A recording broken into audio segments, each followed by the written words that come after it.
Chapter 1, Atonement and Miracles.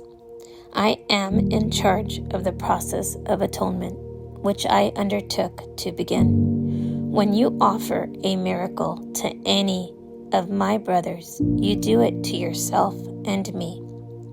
The reason you come before me is that I do not need miracles for my own atonement, but I stand at the end in case you fail temporarily.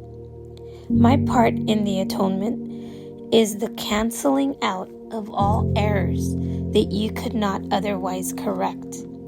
When you have been restored to the recognition of your original state, you naturally become part of the atonement yourself.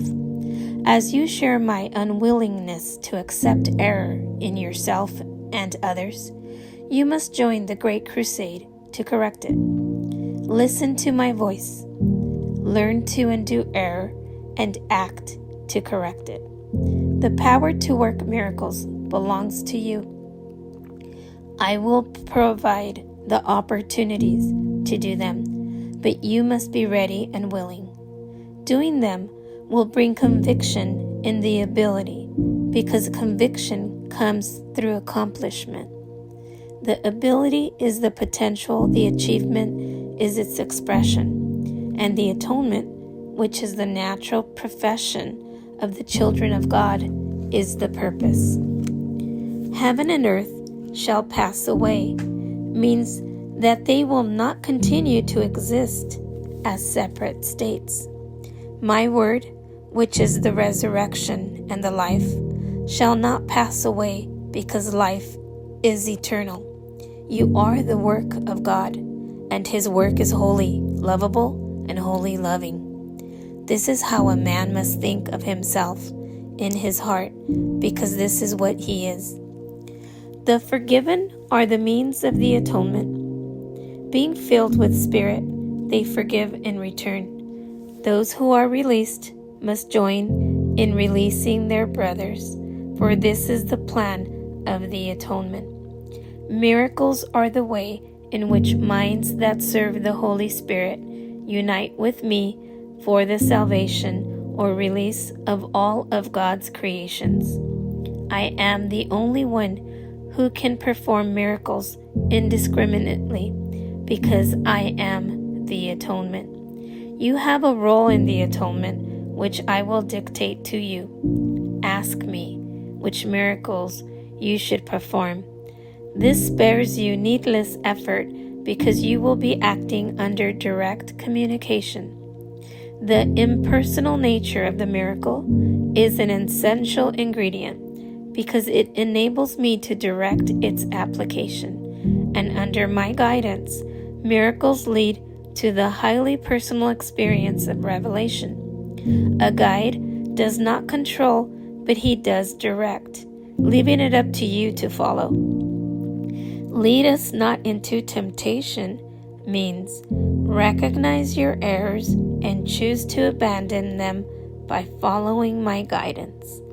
Error cannot really threaten truth, which can always withstand it.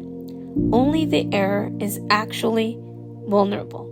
You are free to establish your kingdom where you see fit, but the right choice is inevitable. Spirit is in a state of grace forever. Your reality is only spirit. Therefore, you are in a state of grace forever. Atonement undoes all errors in this respect, and thus uproots the source of fear. Whenever you experience God's reassurance as threat, it is always because you are defending misplaced or misdirected loyalty. When you project this to others, you imprison them, but only to the extent to which you reinforce errors they have already made.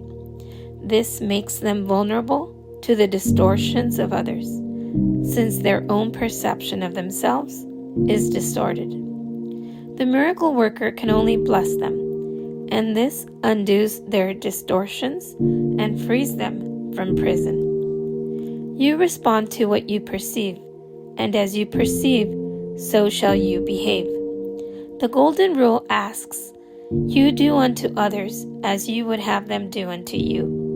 This means that the perception of both must be accurate. The Golden Rule is the rule for appropriate behavior. You cannot behave appropriately unless you perceive correctly. Since you and your brother are equal members of one family, as you perceive both, so you will do both. You should look out from the perspection of your own holiness to the holiness of others. Miracles arise from a mind that is ready for them. By being united, this mind goes out to everyone, even without the awareness of the miracle worker himself. The impersonal nature of the miracles is because the atonement itself is one, uniting all creations with their Creator.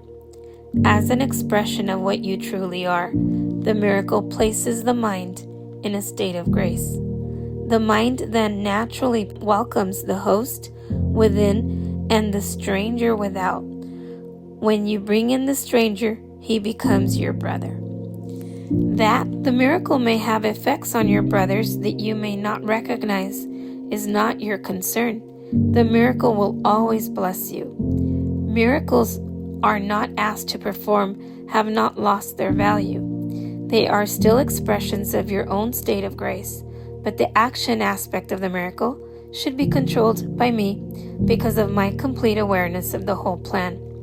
The impersonal nature of miracle-mindedness ensures your grace, but only I am in a position to know where they can be bestowed.